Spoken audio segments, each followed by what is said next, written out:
Well, Ulysses, the Tampa Bay Rays' terrific run at home at the Trop continues as they down the Toronto Blue Jays 6-4 in Game 1 of a four-game set.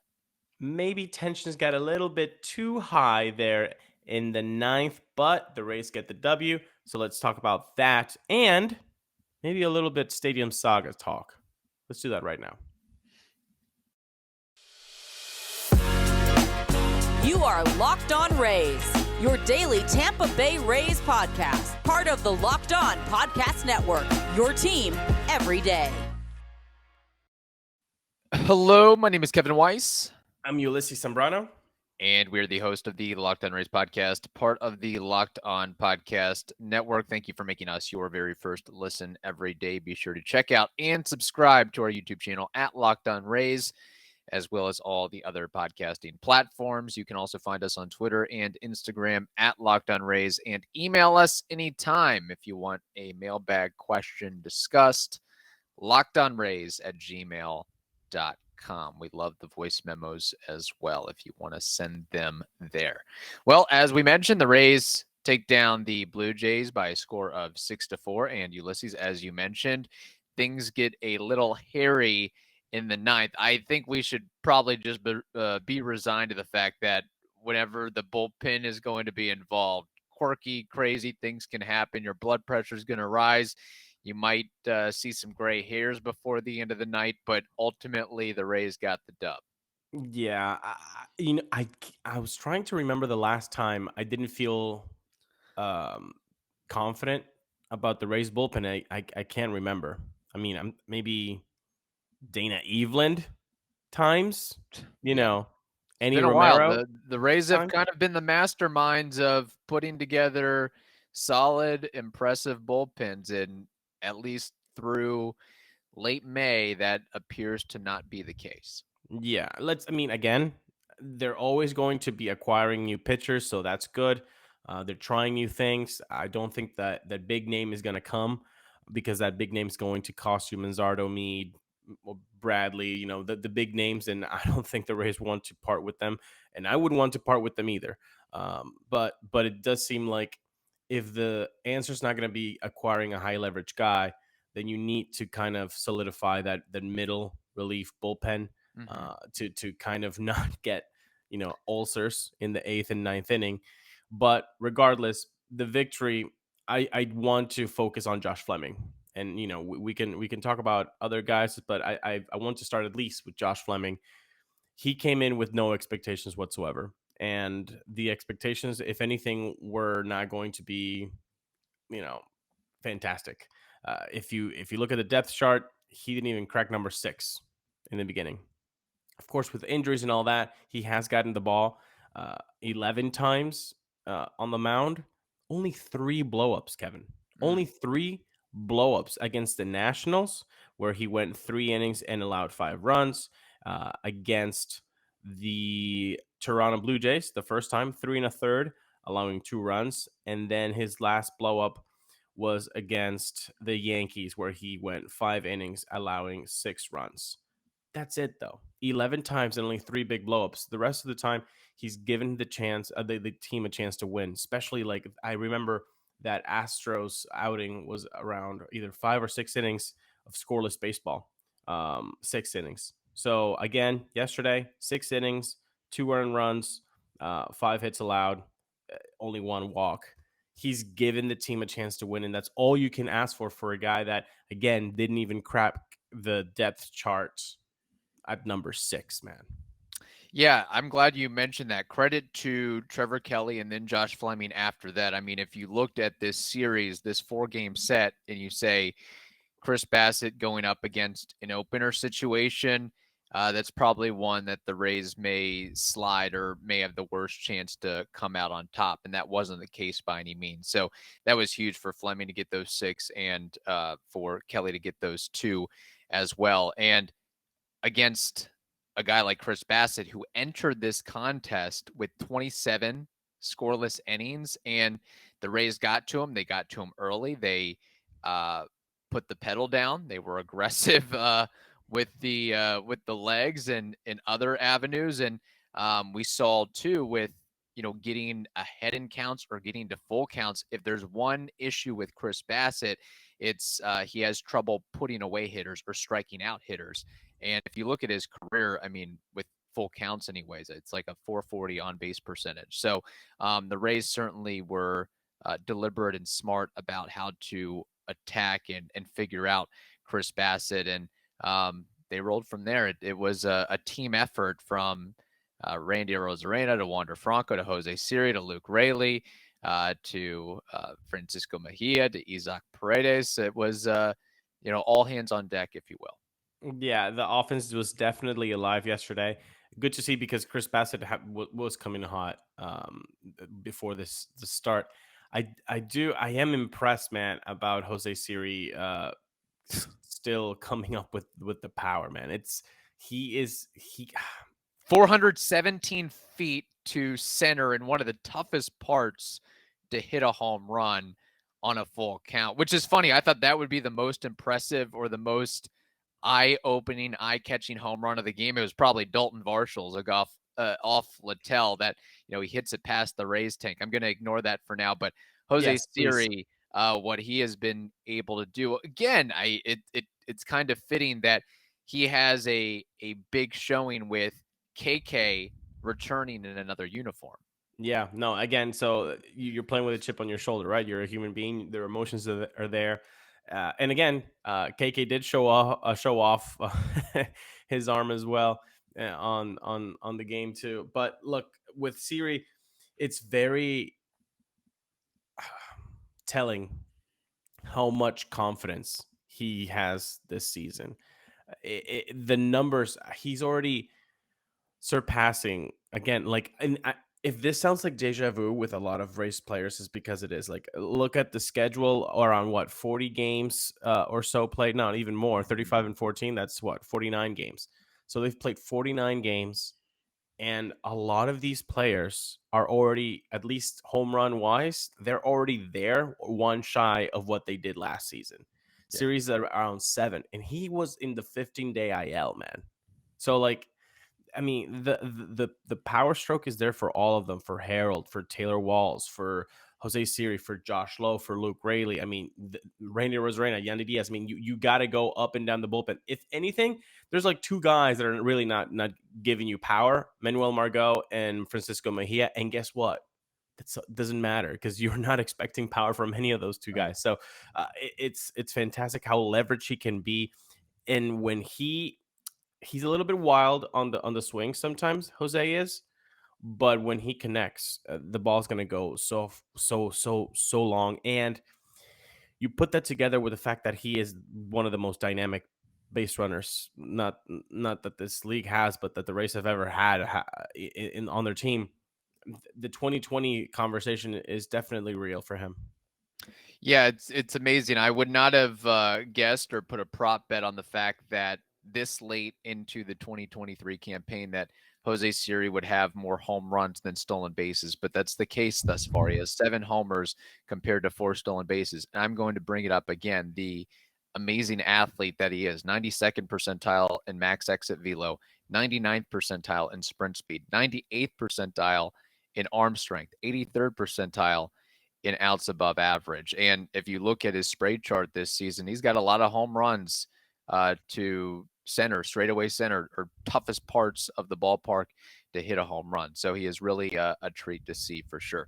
We have more to discuss on this game and a little stadium talk. But first, we have to tell you about our new sponsor called Sorare. Sorare is a revolutionary fantasy baseball game and marketplace transforming fans into owners with officially licensed digital cards featuring players from across all 30 MLB teams. Unlike other fantasy baseball platforms, Sorare managers truly own their fantasy experience, collecting, buying, selling, and competing with player cards against global opponents to win epic rewards. Win or lose, you still own your cards, and there is no cost to play. Love that. Plus, the more you win, the more you can advance collecting increasingly powerful cards and accessing next-level competitions and rewards. So head over to Sorare.com/lockedon. That's spelled SORARE.com to draft your team of free player cards, set your lineup, and start competing today to win epic rewards. Again, that is sorare.com/lockedon to start playing today.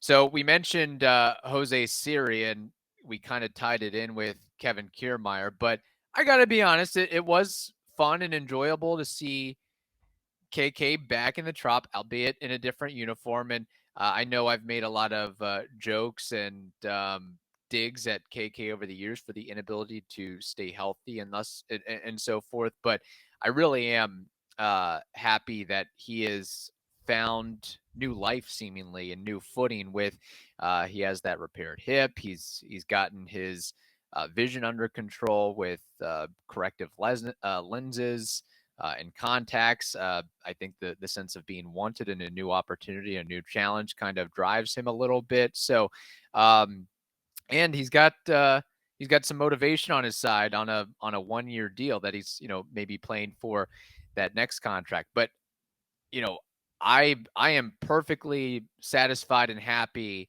with having Jose Sirí in the fold for the next couple of years as opposed to KK if you're a Rays fan. Yeah, it was great to see him, and I'm glad he did get to show off the arm, like I said earlier, and getting Franco at home. I didn't understand that that send home. I know Franco is he was running all evening. He was he trying to make something happen, which I understand when you have a guy who has a 27 inning scoreless streak on the mound. You've got to try to, sometimes you have to make your own breaks with your aggressiveness. And I think that was maybe one of the themes or the game plan going into it, because we saw the same thing with Randy. I mean, it was like he's taken what would be a single by most accounts and turning that into double. And before you know it, he's on third, and then a ground ball up the middle and he's home, or he scores on an air, whatever it may be. So maybe if Brandon Lau had, and I would think that you'd be able to drive the ball a little bit further, but another 5-10 feet, then that would be more of a clear send there. But yeah, it just seems like I understand. There's a little bit of forcing the issue. I get it. Yeah, they definitely were trying to force the issue, and it worked at times. I'm just saying, there's no outfielder that the Rays have more information on than Kevin Kiermaier. Right. So in that, like you said, that fly ball wasn't shallow, but it wasn't deep either. Like, it was that time where if the guy has an arm, he's going to get you no matter who's at third. I mean, maybe if it's Sirí, maybe he doesn't get him. Maybe Sirí. But that's exactly, so they're talking like elite speed. So knowing who Kevin Kiermaier is, it just seemed like reckless take rather than like okay, I can see this working out. And again, Franco made it as close as possible, right? It was challenged. Right. It stood. It wasn't even confirmed. So that just shows you that Wander can have wheels when he does turn it on. And I feel like one of the things you've said about Kevin Kiermaier, an underrated aspect of his game defensively, is his arm strength and his arm accuracy. And something tells me that Kiermaier was waiting for that moment. He wanted to show off that arm, especially at the Trop in a different uniform. He wanted to ham it up there. Yeah, no, 100% he wanted to. And good for him for having that opportunity to do so. He's having a great season too. I mean, he's batting .310 with an .845 OPS, 3 homers, 5 stolen bases. He's found new life again, based on the Top Gun article, with the vision correction, the new hip, and you're trying to play for that next contract and maybe prove that, hey, I still have a little action in me at 33 years old. I'm not just a guy who's going to get injured for 80, 90 games a season. And good for him, because you said he's playing for his next contract, so that all bodes well for him. I do want to go and talk about another outfielder, this time a Rays outfielder. Remember how silly it was to us during the offseason when people were saying, oh, I think it's time to trade Randy Arozarena. You got to trade Randy Arozarena. And we're like, that is the dumbest thing that Rays Nation could be talking about. The Rays offense is literally on his shoulders, basically. him and Yandy, at least in 2022, when the Rays offense was mediocre. And I will tell you why it was mediocre. It was because it had a 101 WRC plus, which rated 15th in the league. Look up mediocre and look at average, and you're just facing a mirror. It's like the Spider-Man meme. So that's what we were talking about. You can't let go of this guy. And now where the offense has gone, which is another stratosphere of production where everybody is helping out. Randy Arozarena is still the top dog in production. He showed it again last night. That was what, his 10th? No, 11th. So 11th. he's leading the team with Josh Lowe with 11 bombs. Unreal what Randy Arozarena is doing, and the pitches he's doing it to, and the fact that he can go opposite field with that much power. I cannot overstate how much he is needed in the lineup, how much his energy is good for the team and for the fandom. So those people that were talking that were just ridiculous about trading Randy Arozarena, I hope that is gone because, dude, he is just such an electric player, and he's showing that off even more so. And, I went to Randyland on Friday evening last week. It's so worth the vibe, yeah. It's so good. It turns him into this other type of player. Like, he's interacting with the crowd. The whole Randy chants get him going, and it happened last night. Even if it wasn't Randyland, and even that it was only 8,800 people in attendance, which is the lowest attendance of the year. Randy chants started going. Randy. What happens? Boom, bomb. The guy he is an emotional player. He needs to feel like the spotlight is on him, right, like that things matter. And you'd rather have that than the opposite, where guys kind of foil in a big moment. So, hey, let's continue the Randy lane. I think that was one of the ingenious ideas by the Rays or Neil Solondz, whoever drummed it up and actually put it all together, because that creates a different environment and really sparks the trop and makes it lively. And Randy eats it all up. So whether you agree or disagree with some of his activities and antics with the crossing of the arms and shoulders after a home run, or always asking for an instant replay check when he's, diving into second, or, whether he thinks he's safe when he might be out, whatever it may be, he brings a level of intrigue to the Rays that the national media is starting to spotlight. And of course, the whole connection with Mexico and the World Baseball Classic. But I'm glad you brought up his ability to take breaking balls or off speed the other way for home runs, of course. But even sometimes, hey, it's a breaking ball down and in, and do inside out the bat and just smack it the other way for a base hit. Yes. I think he's really seemingly growing as a hitter and a versatile player all around. And it's really, really impressive to see. So I do not see him being traded in the near future, because he is quickly, we know what he did in the World Series in 2020, but everything that is surrounding him this season, it's really elevating him to superstar status. And just like Kevin Kiermaier with the motivation for that next payday, I think Randy, because he sees those first millions coming in, it's like, there could be a lot more that's coming. So let me hunker down and let me look at scouting reports. Yes. And let me prepare every day.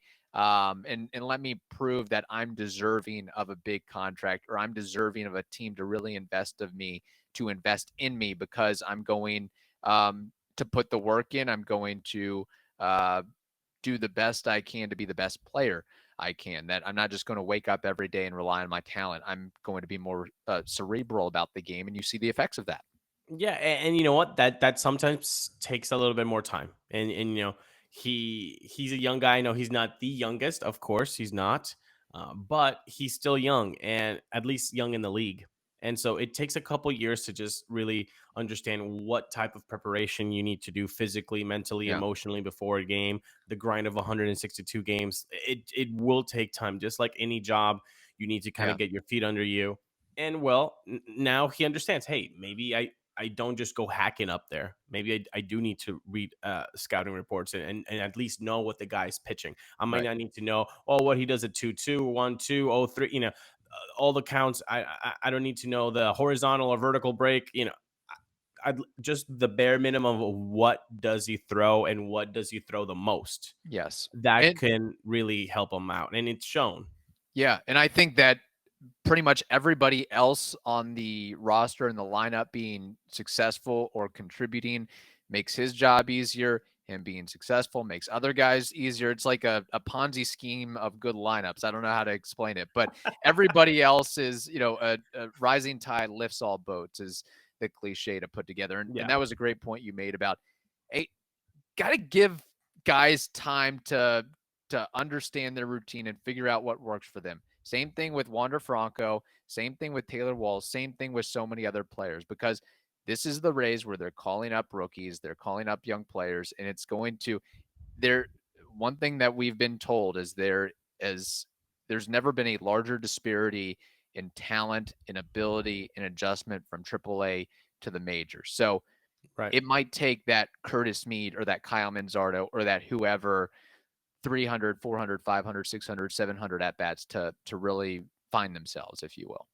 And unfortunately, the fandom sometimes doesn't have the patience, and after seeing 100 at-bats, they're like, cut this guy, DFA this guy, I don't want to ever see him. But that's really not how Let's do that with your job. Your first couple weeks on the job. See how well you get it and understand it and are competent and, have things running like a fine old machine.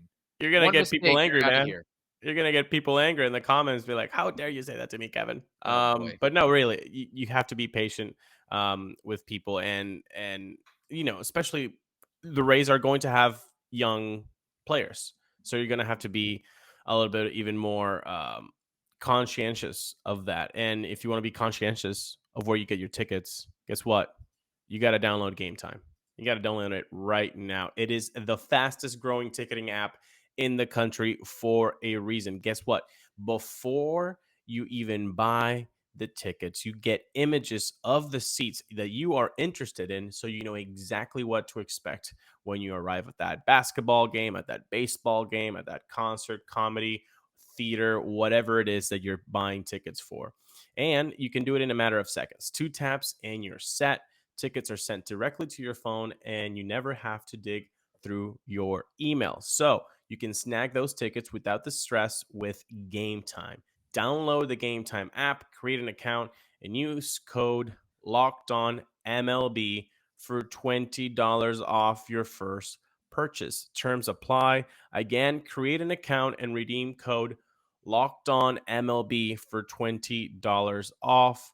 Download Game Time today. Last minute tickets, lowest price guaranteed. Now, Kevin, maybe Game Time doesn't have this, but if you get a little microwavable popcorn going, you get tickets, and then you sit down and just watch a whole 12-hour documentary on the stadium saga. Oh yeah. Are people watching that, you think?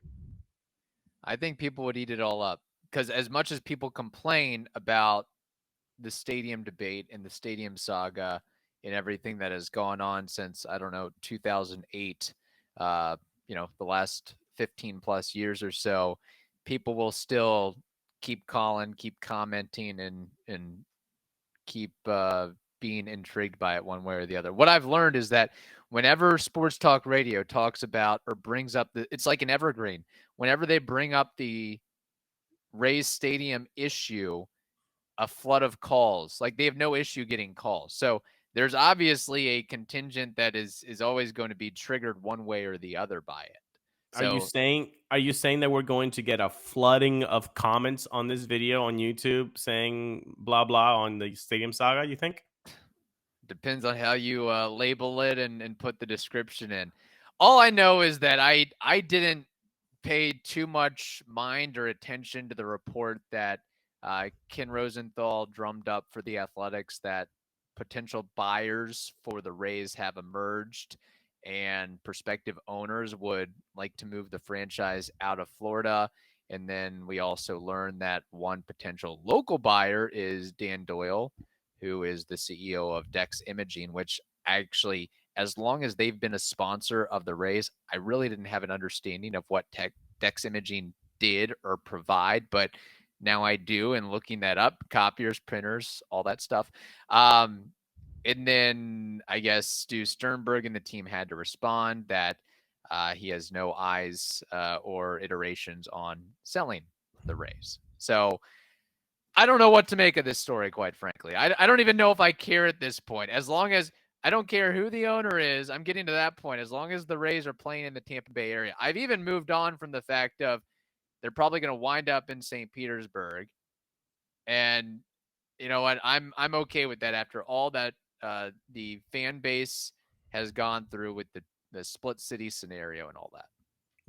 Besides the news of Dan Doyle and Dex Imaging, which was as a fan, I was like, oh, that's a new tidbit. That's a new little piece of information nugget that has never been shared with Rays fandom.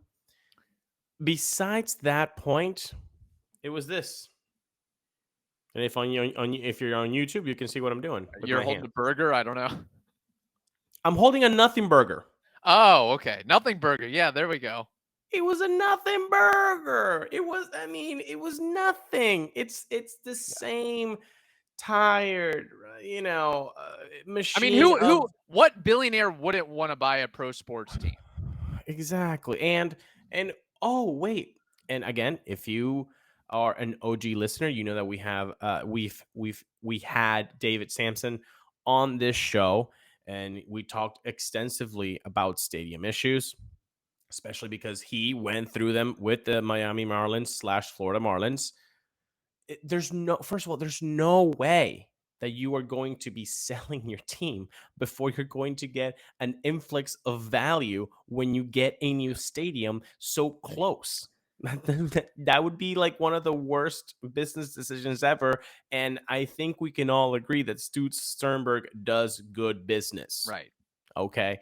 So that's out of here. Get that new buyer out of here. So are you saying that, in what I've learned from John Romano with the Times, is that Dan Doyle theoretically could buy some minority shares of the Rays to help privately finance a new stadium, which I understand, if Stu Sternberg over the years has bought up a very healthy stake of the franchise, if he wants to sell 10% of the team, okay. I mean, great, huge news. But I didn't know if you were going in the direction of this was a ploy by the Rays and Major League Baseball to try to get more public financing for a ballpark in the Tampa Bay area. Hey, somebody else could swoop in, take the team, and then move it to Nashville or move it to Charlotte or move it to wherever. Does it hurt? Does it not put a little bit of pressure, even if it wasn't the main objective, to get Tampa and St. Pete to be like, okay, guys, remember, we could lose this, and this would look very bad on us, and we would lose jobs. Like, it doesn't. It's not a. It's a win-win, really, for this story to leak out. If Dan Doyle buys the minority shares, like you're saying, from Stu, Mayor more money Kidwell privately. is shaking in his boots at this news. He's like, "Oh my God, we got to get. Let's back up the Brinks truck. Do whatever we can to keep the Rays in Tampa Bay, or keep the Rays in St. Petersburg, I should say." That's what they want. That's what the Rays would like. A little bit more action, maybe from the Tampa side. I think the St. Pete side is probably more further along the talks from what we've heard than Tampa. Obviously, Tampa is best case scenario. I agree with you, though. It seems like with the financing and the talks being so advanced with St. Pete and the whole Hines project, it looks like the stadium is going to be there. And look, when you're talking relocation and all that stuff, I think it can get a little bit too high pressure, and you're just going to want to have the team in the Tampa Bay area. So again, overall, just to summarize this whole thing, it was a nothing burger. Nothing really to get super enthused or excited or depressed about. It really was, BAU, business as usual. The only thing that was new was Doyle and Dex Imaging. Which I think being would be a part of it. good thing. I mean, you've got a local guy who has a lot of investment and interest in the team. I think it would be a solid partnership between him and Sternberg. And if there's people saying, "Oh my," I know there's Stu Sternberg has a lot of haters, but at the end of the day, it all starts at the top, and he has brought a winning model organization to baseball and to the Tampa Bay area that, I don't know, 99.5% of other sports fans and organizations would envy based on the winning track record with the amount of resources that he's every team is trying to figure out what the Rays do and what the Rays model is and how they are successful on their shoestring budget and how they do things differently and how they do things successfully. So I'll just leave it at that. Now, quick question here. Fast forward 2028. Ulises, the Rays are playing A, in St. Petersburg, B, in Tampa, C, Orlando, D, Charlotte, E, Nashville, F, somewhere other than those cities I named. If this was a pie chart, it's made up of two colors, and one color is like 80%, which is St. Pete. The other 20% is Tampa, and then the other ones you can just laugh your way out of the pie chart. The Orlando thing is not happening. Nashville, Portland, like there's no way that you would relocate. If you're already relocating the Oakland Athletics, you're not losing another established market if you're MLB. So the other options are, I think, they're ridiculous at this point. It really does seem like St. Pete is going to be the home of the Rays, unless something drastic and major happens with Tampa, which hopefully does. Because again, I think that would be just the best case scenario for this team and for this fandom, is to have the team where people live and not where Dolphins live. That would be great. But again, I think right now it's an 80-20 that it stays in St. Pete. So you don't think they're moving to Zephyr Hills? That's what Unfortunately for you and the Cows, I don't think they're going to Zephyr Hills. No. In the water as well. In the water, yeah. Well, I mean, you could just skydive in and watch the game that way. So, so there it is. Glad we didn't have to make a full episode on that. If you have a hot take or a comment about the stadium issue, or there's an angle that we didn't touch in this 8-minute segment, comment on the YouTube channel or send us an email or voice memo expressing your thoughts and viewpoints, and we might get to it. We might have more stadium talk. If you bring up a interesting point or observation that we have not considered with this, because I mean, I'm not ready to burn my house down and, go nuts about this. Last thing I know, because we're running long.